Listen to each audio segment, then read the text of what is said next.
చేతున్న సతీష్ అనే తమ్ముని మెదక్ జిల్లా రామాయంపేట మండల కేంద్రంలో టీపీసీసీ రాష్ట్ర కార్యదర్శి చౌదరి సుప్రభాతరావు మీడియా సమావేశం ఏర్పాటు చేశారు. జిల్లా బీజేపీ నాయకులు, బీజేపీ అసెంబ్లీ నియోజకవర్గ ఇన్ఛార్జ్ పంజా విజయ్ కుమార్, జిల్లా బీజేపీ అధ్యక్షుడు గడ్డం శ్రీనివాస్ చేసిన ఆరోపణలపై ఆయన స్పందిస్తూ కాంగ్రెస్ ప్రభుత్వం సంవత్సర కాలంలో చేసిన అభివృద్ధిపై బహిరంగ చర్చకు సిద్ధమని సవాల్ విసిరారు. కాంగ్రెస్ ప్రభుత్వం ఏర్పాటైన సంవత్సర కాలంలోనే మెదక్ నియోజకవర్గాన్ని 200 కోట్ల రూపాయలతో అభివృద్ధి చేశారని, మెదక్ మెడికల్ కాలేజీ ఏర్పాటు చేసి ఈ సంవత్సరం అడ్మిషన్లు కూడా ప్రారంభించారని, మెదక్ నియోజకవర్గానికి ఇంటిగ్రేటెడ్ స్కూల్స్ మంజూరు చేయించిన ఘనత కూడా ఎమ్మెల్యే రోహిత్ కు దక్కిందన్నారు.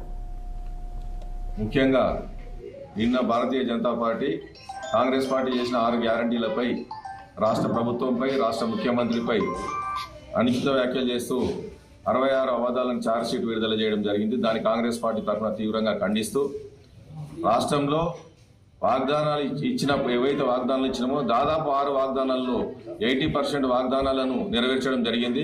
ఏ రాష్ట్రంలో బీజేపీ పాలిత ఏ రాష్ట్రాల్లో కూడా ఆ వాగ్దానాలు నిలుపుకోలేరు. కానీ కాంగ్రెస్ పార్టీ మాత్రం ఇక్కడ రేవంత్ రెడ్డి నాయకత్వంలోని ప్రభుత్వం ఖచ్చితంగా హామీలు నెరవేర్చే దిశగానే ప్రయాణిస్తుంది.